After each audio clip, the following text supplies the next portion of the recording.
Yeah, 1 Timothy 3 again. One of the things there about, I know this is kind of one of those added titles, right? When we see the qualifications. Yep. I don't know, I might be mistaken. I don't think I see the word qualified anywhere actually in Scripture, but we use that title for it. I might be wrong. We'll look at it again. But we use this almost as a list for qualification, but also a lot of times for disqualification, right? And when it comes to this whole idea of losing salvation, losing sonship, we understand that we don't lose the sonship, but when it comes to losing a title, like a pastor who's asked to step down, or a deacon or an elder who's asked to step down, what is it that we believe as far as the restoration back to the position? And if you've seen that done well. Yes. Just some context of the story. It's funny, I was going to share this, and now you're asking it. So I was like, maybe not, but now Holy Spirit's like, go. So a question for the camera is, what does restoration to church leadership look like? And there's a lot of times where it's not done well. We see more often than not, it's not done well. I have seen it done well. And there's a couple people that are in our midst that it was done well with. But I'm not going to bring their story up because the Holy Spirit has restored that, and that's up to them to share that testimony and not me. But there's a guy who wrote a book named McDonald. What's his first name? Gordon MacDonald, thank you. So Gordon MacDonald wrote a book about his experience as a pastor, I believe it was in Indiana.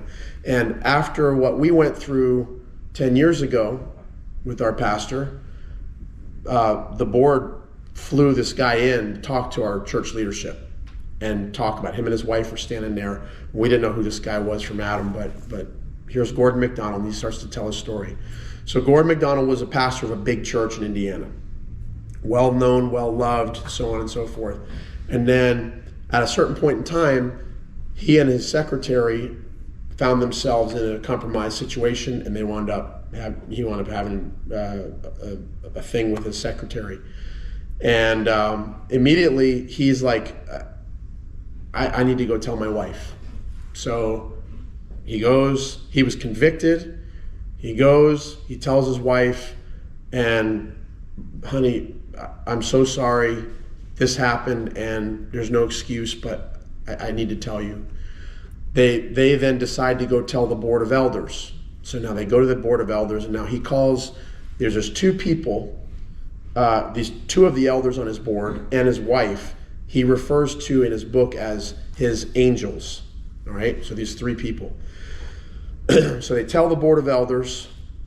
The board of elders then decides, all right, here's what we're going to do, Gordon, and I forget his wife's name, but we're going to send you guys on a retreat for like a specialized retreat with counseling and accountability and whatnot for 2 or 3 months to work on your marriage, because when we come and tell the congregation, all the questions are going to come firing. We want to make sure that your marriage is strong to endure that very, very intense situation. So they do that. They come back. Gordon walks out on the stage with hand in hand with his wife and says, congregation, I've disqualified myself to be your pastor. I had an affair. I confessed that to my wife. We confessed it to the board. We've been away for several months strengthening our marriage. We're doing well now, but I just wanted you to know that I've disqualified myself. So in his heart, he knew he was no longer qualified, because one of the biggest things is the reputation. So God can restore a reputation. God does that all the time, but that's in accordance with our humility. And so here's what he did. So he went out. I'm summarizing the whole book. You no longer even need to buy his book. You buy his book anyway because it's a great read. But I'm summarizing the whole book. So he spends, they wind up going to a different congregation to just be fed. They're separating themselves from their congregation for a season, for a year, whatever. And after about a year or two, he starts to get, hey, Gordon, we would love to hear from you, how you walked through what you went through. Could you come share with our men's group, or could you come share at our church? Could you speak on our Sunday service? not as a pastor, but just like a testimony. And he says, well, I've disqualified myself. So any requests that come for me have to go through the angels. And the angels determined whether or not it was time. That's good. Yeah. And so for the first, I don't know how many years, it was like, no, it's not time yet. No, it's not time yet. No, and he was okay with whatever the angels said. Complete submission, complete humility.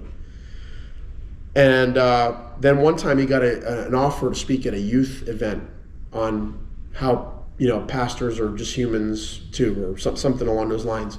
And he's like, all right, talk to the angels. So the angel's like, hey, you know what, Gordon, I think it's time. Really? Let me pray about it now. And so Gordon goes and prays about it, and he goes, no, I'm not ready. So he says no. Another year goes by. Another church, another state says, Gordon, we've heard what an incredible job you've done of being humble through your fall and your sin, and your marriage is well, and your wife is speaking well of you, and this and that. Would you mind coming and talking to us because our pastor felt something along those lines? So Gordon says, talk to the angels. The angels said yes. He goes, all right, well, let me pray about it. And then the Lord gave him a confirmation that it was time for him. So he goes and he speaks at this event. Another 6 months later, somebody offers him a job as an assistant pastor. And I forget all the yeses and nos, but the angels said yes or no. And if it was a no, he was good with it.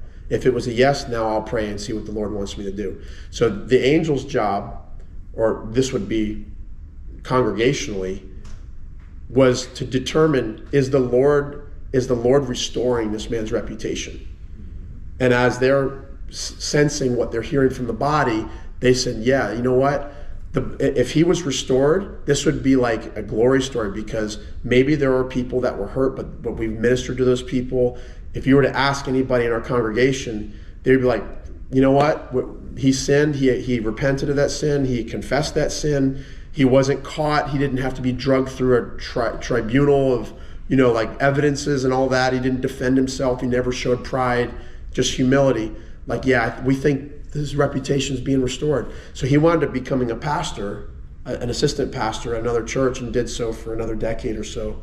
And so like there was a beautiful story of what restoration looked like after adultery from a senior pastor.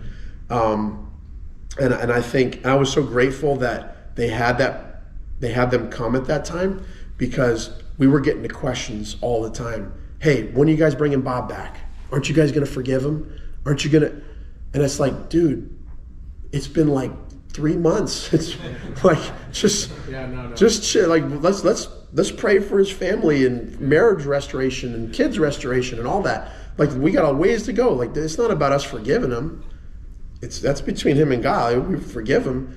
But that was a beautiful picture, because anytime a leader falls, I can kind of paint that picture. Here's what it can look like. I'm not saying it's the only way it can look like. God can restore whatever he wants. There was another guy named, I'm blanking. He was a televangelist, Tammy Faye and Jimmy Baker. Jimmy Baker. So Jim Baker had an affair, and him and his secretary, whatever, and they were embezzling, and now they had an affair and all that, and they got called out. They got caught. He goes to jail, right? So Billy Graham visits him in prison, and he tells a story. Jim Baker says, I was in prison cleaning the latrines, and the guard comes and says, hey, there's a visitor for you. It's Billy Graham. He goes, Billy Graham wants to see you. He doesn't care what you look or smell like. So he comes out. He goes, man, what do you want? Billy Graham's like, I'm coming after you, man. I'm coming after the one. And so after a season of prayer and interactions, whatever, Billy Graham says that Jim Baker was on his knees and repentant and this and that. Now, I don't know where Jim Baker went. I know when he got out of prison, eventually he started writing books, but he turned down many offers to come and speak and whatever. But was Jim Baker's reputation ever restored? Like, if you were to ask, hey, Jim Baker, what's the first thing that comes to mind? Adultery, embezzlement, that's when McDonald's name was brought up. what was the first thing that came to mind with his congregation?